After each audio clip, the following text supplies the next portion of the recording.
I'm giving a talk on making stylized 3D games in Godot. Good to see everybody. I'm Shane Denhardt. I work at a company called Evil Villain Games, which is just me and this guy right here. I do all the VFX, animation, programming, and shaders, and Kiril Pashev here does all of the 3D models, textures, and rigging for our games. We do work for hire in mostly 3D art, and we've worked in Godot, Unity, and Unreal. We also have our own original titles. So these are some of our games. We've done a lot of different art styles and stuff. On the left is like a triplanar, two-layer shader for Moss that we were pretty happy with. In this game, on the right is our game Rolling Rogues, kind of like a physicsy action roguelike with rolling spherical animals. There's some more stuff. This game on the left is Skull Scavenger. It's a twin-stick shooter. It's got like a very stylized cell shader that we were working on. Yeah, a lot of stark color contrast. Kind of dark on here, honestly, but. And then the one on the right is a puppet we made for a game called Mr. Magpie's Harmless Card Game. Yeah. He's harmless, I swear. So I'm kind of gaslighting you guys a little bit because these games are all made in Unity. But I wanted to point out, like, there are a ton of add-ons, specifically 3D add-ons that we're using for this. And I am going to show some games in Godot right after this. And the point here I kind of want to make is that you're really not going to see a huge visual difference between the games that we made in Unity and the game that we're working on in Godot. I think there's a lot of people talking right now about, like, can you make 3D games in Godot? And yes, absolutely. That's like the thesis of this talk, if you take away anything from it. And it's really more about, like, 3D is just super complicated. It's a very complicated medium. There's a lot of stuff going on, a lot of tech involved. And you're always going to have a ton of custom solutions and things you got to figure out. And that's going to be true in any engine, even Unreal. Like, there's a ton of cool art tools in Unreal, but people are still, for like things like portals or stuff, something like that, some really complicated visual feature, people are still writing like engine sign code. So it's a lot. Just to go over it real quick, when we started in Unity, we were using a visual shader add-on called Amplify. Probably a lot of people have heard of it. But yeah, they didn't have a visual shader graph. They didn't have a ton of stuff. We're using something for volumetrics, which Godot has currently natively. We're using something for fur, something for vegetation drawing, baking light, all kinds of stuff. Probably the more notable ones for the project I'm going to show today were we had to get an add-on for gradient to texture for Unity and a noise to texture for Unity, which again in Godot is like native and it's really nice actually. And then these are more like editor side things. But anyway, a lot of add-ons. So a lot of great 3D games in Godot. Right? Buckshot Roulette, very popular, very cool style, very grim. Just like, I don't know, I love this, like, the way they got these like crunchy textures set up and stuff. It's really cool. And then like total opposite side of the spectrum, Wild Cosmos is a really cool, like almost looks like vector art. But yeah, like very, very flat and like cartoony and kind of just almost looks like, it reminds me of Katamari and those style things. I love this screenshot. It's just such a cool use of negative space. And then there's even more like realistic stuff. Like PVKK is a really cool like kind of like room sim. Like it's very limited space from what I understand, but not out yet. But like looks awesome. I mean, this rain texture is so cool. I don't know if this is animated, but. And then they've got some like really nice use of volumetrics here, awesome lighting. So yeah, these are some like really gorgeous games in Godot. Yeah, and then I wanted to spend most of the time today talking about a project that we're working on in Godot, which is a tactical kind of deck builder drafting RPG called Kinstar Saga. And this is the visual vertical slice. And we're working on sort of Chad Stewart, who's over there. And yeah, all of this stuff was made or modeled in Blender. And there's a lot going on here, so I just want to kind of like break down a general overview of what it's going to look like if you do like a full 3D pipeline in Godot. So all these characters are module. So modular.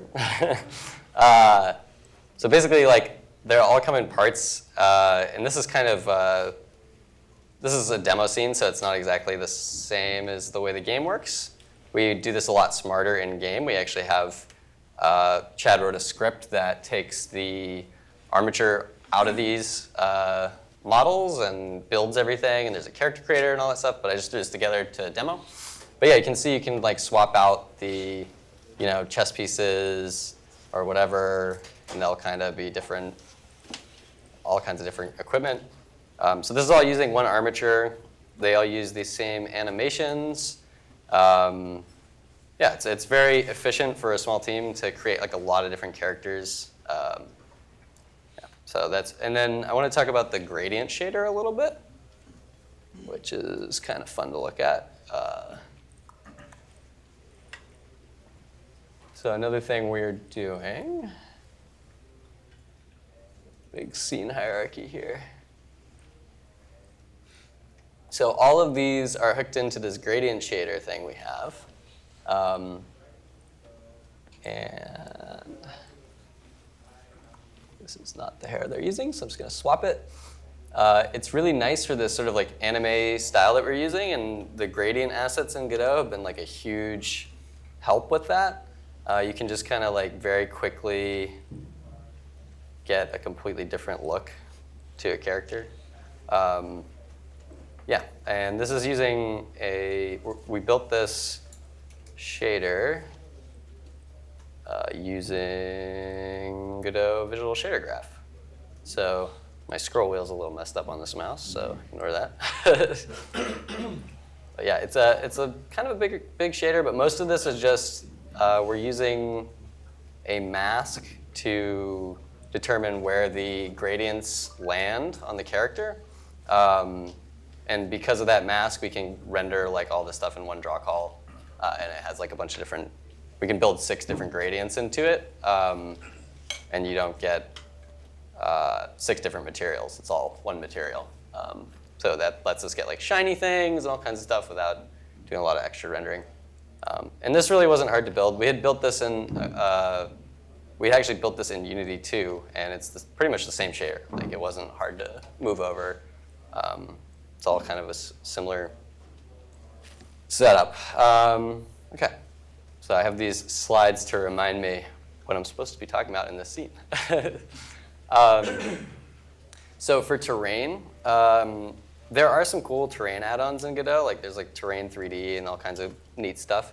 But we didn't need that stuff for this project, so we went kind of lightweight, and we just have like a model in Blender that's a terrain piece.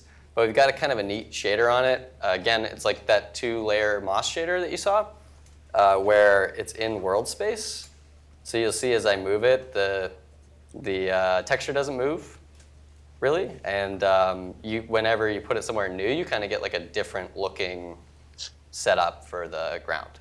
And so that allows us to just lay the map out in world space as we go, and we get all kinds of different cool setups. And we've thrown that same shader on like the rocks and things, so that the dirt also, I don't know if you can see it, it's kind of subtle, but it gives it this kind of like dirty, noisy look, randomizes the rocks for us. We get like a really fast workflow, which is very cool. And then we've got, let's see, what else are we talking about here? Yeah, so trees, rocks, and the logs and things were all made in Blender. Those are just pretty standard. Like we export to GLB and put them in, and they work. It's not super complicated. And then we've got a water shader, which I actually wrote in shader code. mostly because there was a tutorial for it and easier to follow a tutorial when you're working on the same thing. But yeah, you can write shaders in shader code, or you can use the visual shader. They're both pretty robust. And yeah, it's got this kind of nice like white outline effect on everything. Let's see. I think we're about to talk about VFX. Oh yeah, we're also, for grass, we're using photon scatter, which is a neat add-on that like makes scattering like a huge amount of objects on like any surface really easy. You can even, so like all this grass was scattered by these modifiers, and they, there's all these settings for like randomizing like the size and the rotation and all kinds of stuff. Also, just to point this out, we're working on kind of like an 80s style anime thing here, so we've deframed a lot of stuff.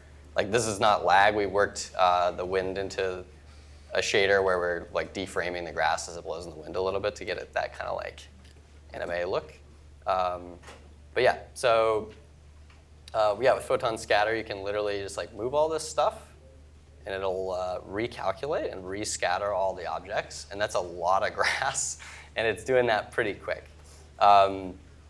And you can actually scatter objects on other objects in photon scatter. So if you scattered trees, you can also scatter like mushrooms on the trees, and then like little rocks on the mushrooms, or whatever you want to do. So that's a useful one. And then we've got just out of the box volumetric fog in Godot for this effect out here. We just have like 4 volumes around the scene, so you can see them, which is pretty simple, just like boom, boom, boom, boom. And then we're using some particles to just, this is just like a noise texture blowing across here. Okay. Talk about the VFX real quick. So again, like pretty standard, pretty simple. We're using a lot of flipbooks, and they're just facing the camera. And for some of them, like this one, we've turned off like Z-writing so that it always appears on top of whatever it's over.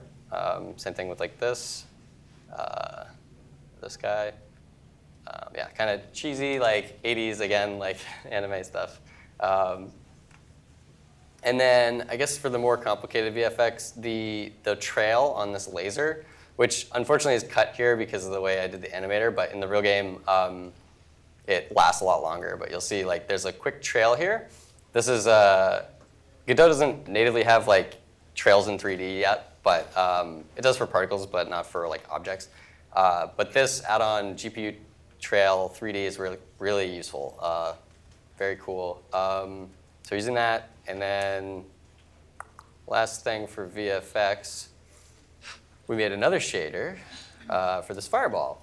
And again, made in the shader graph in Godot. And let's see here. I always have a little bit of trouble finding the, there it is. Okay. So this is just a dissolve shader, but it's got like a local blend on it. So this is the model from Blender. It's just like, I call it a birdie because it kind of looks like badminton or something. But I use this shape a lot. And you can, we've got a, let's open it up. We've got a noise texture that is panning, basically. And this one, we already had this texture. We could have made it in Godot, but we had it from another project, so dropped it in here.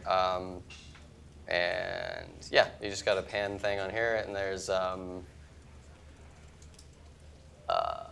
like a fade in local space, basically. And yeah, so it gives you nice control. And then we've like deframed this a little bit too to make it match the style. We have this kind of like, honestly, kind of janky deframing variable on here somewhere. But anyway, it works. This is it, yeah. So if I set this like 0, it'll go 60 again, or whatever frame rate this is at, but yeah. But yeah, we kind of have it looking a little more stylized. Yeah, let's see. Well, we did that way too fast. And then I also wanted to talk about how we're really not using that many add-ons in Godot yet for this stuff. Like this scene is really just photon scatter and GPU trail 3D. And other than that, like it's all out of the box Godot stuff. The stuff that's really nice that's built in, especially for this, like I said, is like the gradient assets were like super key for this project. We have like a ton of gradients.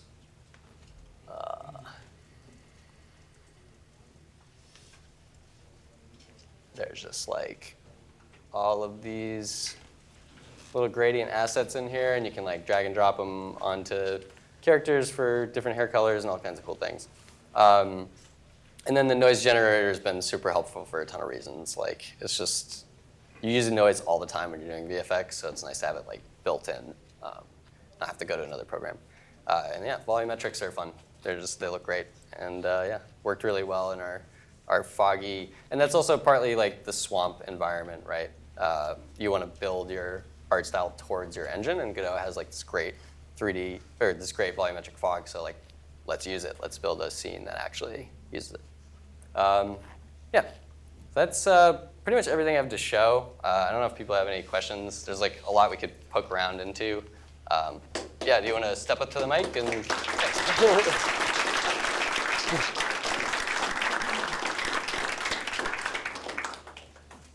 Yeah, feel free to, if you don't mind, going to the mic so people can hear you. I'd love to, yeah, or we can pass it around.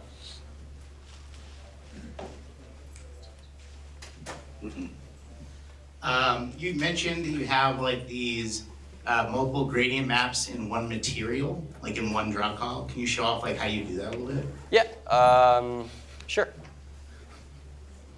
Let's see here.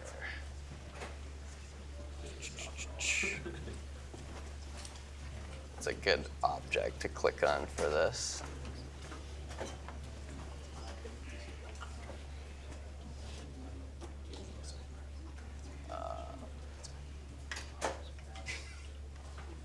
Yeah, so like for this head, oh man, I might have to stop this guy. Maybe I'll just use somebody else. Okay, this guy will do.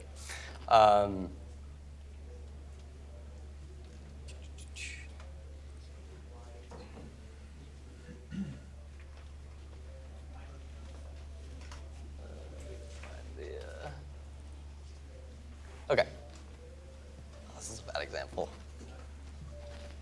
Sorry. Okay, this is, here we go. So we have this mask that we're using to just, this is a UV map for an armor piece. It's kind of hard to show like quickly, but like basically what's happening here is we have 6 different color thresholds, and so the blue on this will get red by the shader, and in that UV space, we're actually using like a different gradient. And since we kind of like rebuilt the lighting in the visual shader, we can do kind of whatever we want with that gradient. We can like fake reflective light. We can use like smaller white values at the top for like more shiny specular looking things like this armor here. You'll see this, the white is very like pinpoint. And so it kind of simulates having like diffuse and like metallic textures or different material values almost, but it's all in one UV map and it's like kind of cooked in there. And then the shader just goes through and checks the pixel color value and serves it whatever gradient it should have based on that value. Yeah. And then Kiril will just like hand paint. So like all the textures in Blender, they'll just be, all the characters will have a map where they look like crazy, weird colors. Powerful rainbow colors, yeah. Yeah. Well, firstly, thanks for the talk. The work looks really great. I'm wondering if you could talk about any particular pain points that you have in comparison to your work with other engines like Unity or Unreal, and then if you could talk about how you overcome them or circumvent them in Godot. Yeah, that's an interesting one. I don't think the armature import. I guess I forgot to mention too. We do use a script to import the armature. Well, I did mention that Chad wrote that script, but we have one of those for Unity too. I think probably like some of the little stuff gets to me a little bit. Like it's hard to switch objects really quickly in the 3D scene. Actually, I think there's something I have to turn on for that, so it's minor stuff. Honestly, a lot of it is just like getting used to the workflow of another engine, which I think you're going to find in most engines. Trying to think if there's anything like major that we encountered. I will say art-wise, it was pretty straightforward. Like compared to Unity or anything else, it was the same. Like you just make the model, you import the model, and you obviously remake the materials with the textures imported. Yeah. Pain points. I guess the big thing, it's funny because now you mention it, the big thing that was like really frustrating for me was not having that like view window that Unity has, and they're adding that in like, they just added that in 4.4. This was 4.3. So that was like, I think when we were doing the VFX, that was like number one, like, man, I'd love to be able to have the VFX in there, play with them, moving them around. And honestly, I don't know if we did overcome that too much with this. It was kind of just a pain. But like, I think we probably could have written something to move the camera around like ourselves and done more of our own tools, which like, you're doing that anyway. We have like a cheats menu in some of our other games and all kinds of debug menus and stuff. So we probably could have gotten around it. But again, there's going to be that debug menu in 4.4, so that's really exciting. Proton scatter doesn't work in 4.4 though. Yeah, yeah. There's a few other grass scatter add-ons, but yeah. But that's always kind of whenever you're updating engine to engine, it's tricky. Oh, hi, thanks for the talk. I was just curious when it comes to the deframing for the stylistic effect. Could you give like are you going down to like 12 FPS? Are there certain frame rates? And also, are you using different frame rates for different parts of the game, like 12 FPS for the characters, a different FPS for the effects, and so on? Yeah, so when you're doing 2D animation, they'll talk about like ones and twos a lot. Yeah, 2D animation traditionally is like 24 frames per second because that's what film runs at. And so we're trying to emulate that a lot with the characters. So the characters specifically, we put a lot more time into at this point. This is a vertical slice, so it's kind of like, there's a little bit more like 2D or to be determined stuff for the rest of it.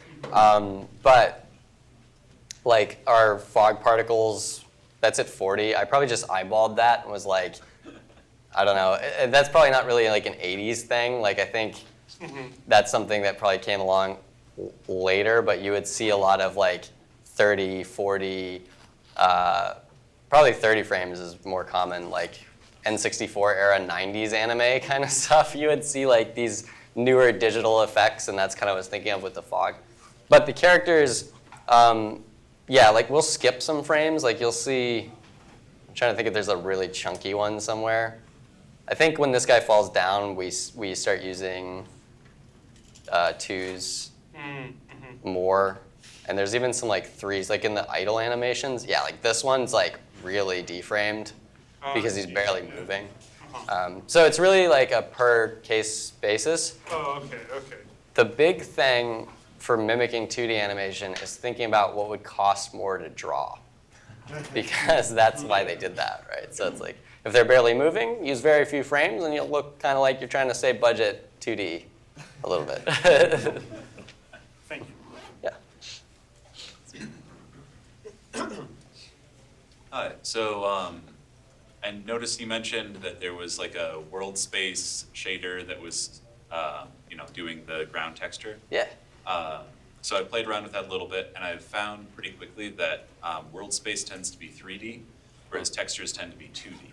And if you're just projecting, a texture onto flat ground, it's fine. But I noticed you even put it into a rock, so I'm curious what your your approach was to keep from smearing stuff. Yeah, I can actually show you that, I think, right now. So you can project a texture in one plane, and you'll end up with like a crazy pixel rip in every other plane. And so the solution there is triplanar texture projection, which is like you're projecting in every single plane, and then there's a nice like blending feature. And a lot of engines have triplanar nodes. I'm pretty sure Godot had a triplanar node, which was a really like exciting thing for me because building them, you can build them. We built one in Unity because we weren't a fan of amplifies, and it's not fun. They're very complicated. But I'm pretty sure this was like pretty straightforward if I can find the shader. Let's see. Triplanar? Better triplanar shader? Is this it? I think this is it. Yeah, so they actually have like a texture parameter triplanar node. And you can get projection that works in all three planes like with just one node in this, which is like really nice. Yeah. Yeah, that's super handy. I didn't know they had that there. Great. Thanks. Yeah. Cool. Are we good? I think. Anybody else? All right. Thank you so much. Thanks.